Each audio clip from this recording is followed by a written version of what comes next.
करने जा रही हो, ये क्षेत्रों की सीमाओं को तोड़कर लोगों को पवित्र करेगी। भगीरथ की गंगा तो कोई 4-6 प्रदेशों को पवित्र करती होगी, गोमुख से लेके गंगा सागर तक की यात्रा करती है, कुछ स्थान को पवित्र करती होगी। लेकिन तेरी ये राम कथा स्थानों को तोड़ते हुए, स्थानों की सीमाओं को तोड़ते हुए पवित्र करेगी। और सुनो, भगीरथ की गंगा के पास जाना पड़ता है पवित्र होने के लिए, लेकिन तेरी ये राम कथा रूपी गंगा स्वयं लोगों के घरों तक जाके लोगों को पवित्र और पावन किया करेगी। इसलिए देवी धन्य धन्य।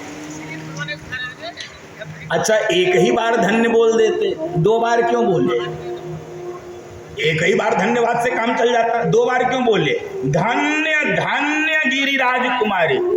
2 बार इसलिए बोले बंधु माताओं, इसमें हमारा और आप दोनों लोगों का लाभ है।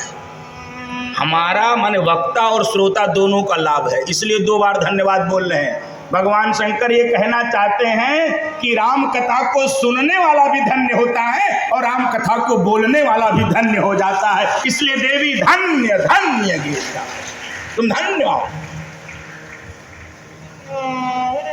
लेकिन बाकी सब तो ठीक है, लेकिन तुमने जो ये पूछा कि ये निर्गुण सगुण कैसे होता है, निराकार साकार कैसे होता है, ये कौन सी बात है? ऐसे ही बातों पे सनातन धर्मियों को लड़ाया जाता है, ऐसे ही बेकार की बातों पे तमाशे खड़े किए जाते हैं देश में। बंधु माताओं, भगवान ऐसा है, भगवान वैसा है, भगवान की श्रेष्ठता भी हम सब ने विचार करना शुरू कर दिया। गड्ढे में तो तब हम गिर गए जब भगवान को जाति में बांटने लगे। अभी तो सगुण निर्गुण तक ही था मामला, अब भगवान जातियों में बांटने लगे। सब जाति के अलग अलग भगवान हो गए। हम लोगों की बुद्धि पे पत्थर पड़ चुका है।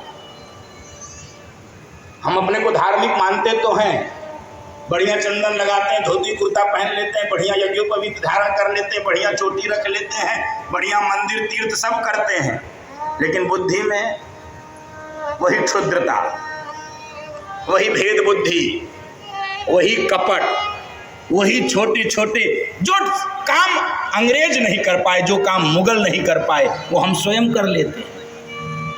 कितना बटेंगे भाई, कितना बटेंगे? कहीं तो सीमा तय करिए। वहां तो केवल अभी बंटवारा सगुण और निर्गुण को लेकर है, हम लोगों ने तो हद कर दिया, हद कर दिया। मेरी प्रार्थना है व्यासपीठ से 2 लोगों को बख्श दीजिए, बाकी तो आप बख्श नहीं पाएंगे मैं जानता हूं, फिर भी 2 प्रार्थना कर रहा हूं। भगवान और महापुरुष, इन दोनों को जातियों में कम से कम मत बांटिए, ये सबके लिए होते हैं, संसार के कल्याण के लिए आते हैं। इन दोनों लोगों को छोड़ दीजिए, बाकी तो जो आप कर रहे हैं करिए, मैं कुछ नहीं कर सकता हूं। 2 लोगों को छोड़ दिया जाए, महापुरुष को और भगवान को, इनको जातियों में मत बांटा जाए।